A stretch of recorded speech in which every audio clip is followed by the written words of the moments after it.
Hello दोस्तों, welcome new blog teamer Rana. देखो ये नया साल है 2026 में 2026 में।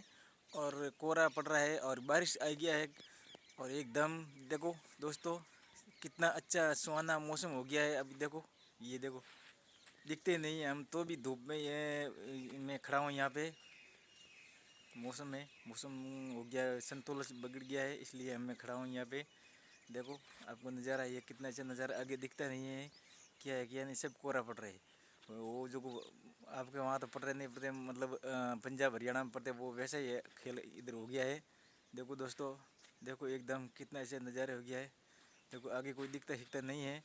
पूरे रात को बरसात हुआ था, एकदम फर्स्ट मस्त बरसात हुआ है। अभी देखो आगे से क्या होना है वो पता नहीं है। देखो आपको सबको बता रहा हूँ, यूट्यूब भाइयों को और सबको प्रणाम है हमारा। 2027 में नया साल में मुबारक है। Bye bye, thank you.